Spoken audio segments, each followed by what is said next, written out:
When I was a kid, the song that reminds me the most of growing up is anything from the Saturday Night Fever soundtrack, all the Bee Gees tunes, and that was a big record in our house. It was a big record everywhere around our neighborhood. And when I was a little kid, we used to go on these like horrible family car trips for long hours, and we'd be sitting in the back of a station wagon getting car sick. My dad would be listening to classical music or jazz, which at the time I couldn't stand either. And so anytime we would get to flip the actual radio on and listen to Saturday Night Fever would be, be on the air at that time. Also any old Motown things, because that was the other thing that my dad liked was like old classic Motown recordings. So anything from the early Motown days on the oldie station. Song that gets me on the dance floor every time, there are several. There's Three Little Birds by Bob Marley. I just love that just groove. It just makes me want to put my hands up in the air. It's so anthemic. I love Calvin Harris' Closer, and I love what else? Oh, I like the Clash's Rock the Casbah. That's a good one to jump around to. The song I always bust out when nobody else is around is the Smiths' How Soon Is Now. It's like got just this beautiful melancholy vibe. I love the Johnny Marr guitar riff, and it's also a song that is one of my favorites, and my son, who's 17, one of his favorites too. And the great thing about the internet and music these days is that somebody who's a kid right now can just have all this music at their fingertips and be receiving it as if it just came out. So when my son first heard about the Smiths, he came to me and he was like, "Dad, have you heard this record, Meat is Murder?" As if it was just like, had just came out that week. And so that's a song that we love together, and it's also one of the things I love about music on the internet.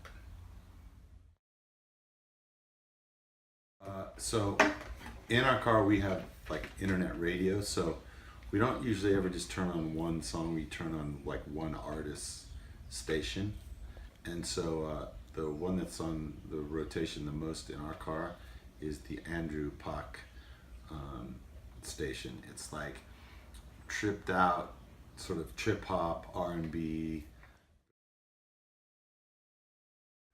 What is my wedding song, or what was my wedding song? I got married last year, and the song that I played was a song that I actually wrote to be played at my wedding. I had written it 4 years before, and it's on our album All People. It's called Life is Better With You, and it goes, whoa, whoa, life is better with you.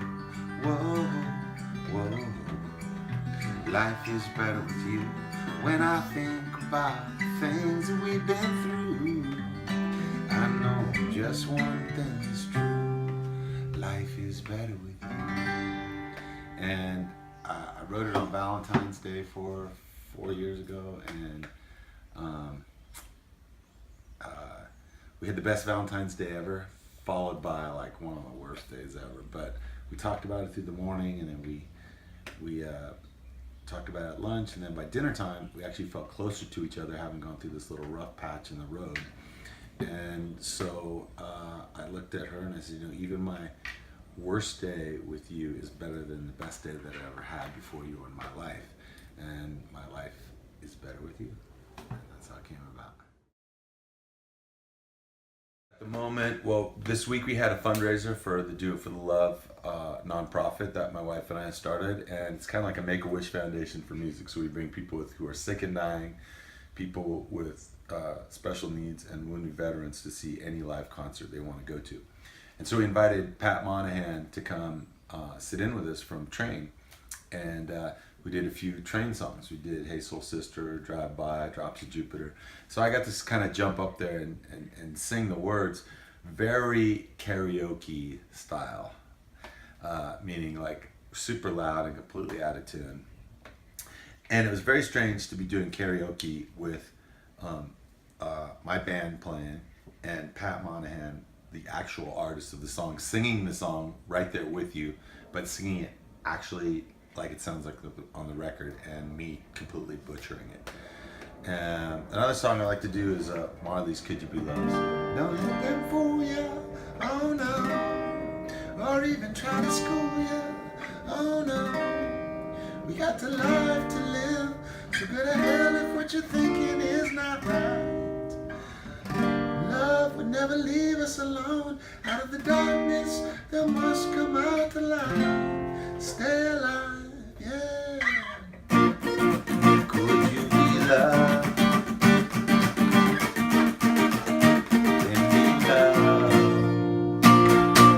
That's a fun one to do.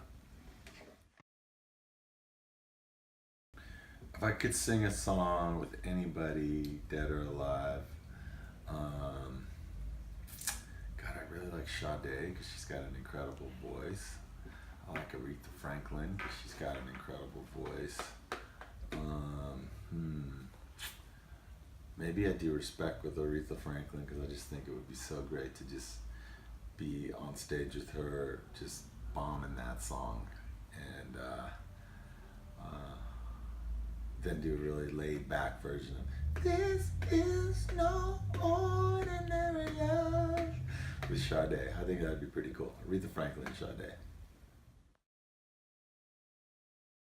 So my all-time blues hero would have to be John Lee Hooker. I just think he was just so cool, you know. He dressed impeccably. He played music right up until the moment that he passed away, and he just had this like savoir-faire, this grace and confidence and love of sharing music with other people, making other people happy. And I make music because I want all people on this planet to be happy, healthy, and equal. And I think that John Lee Hooker was really somebody who lived it for his entire life up to the moment he passed away. I hope to do the same.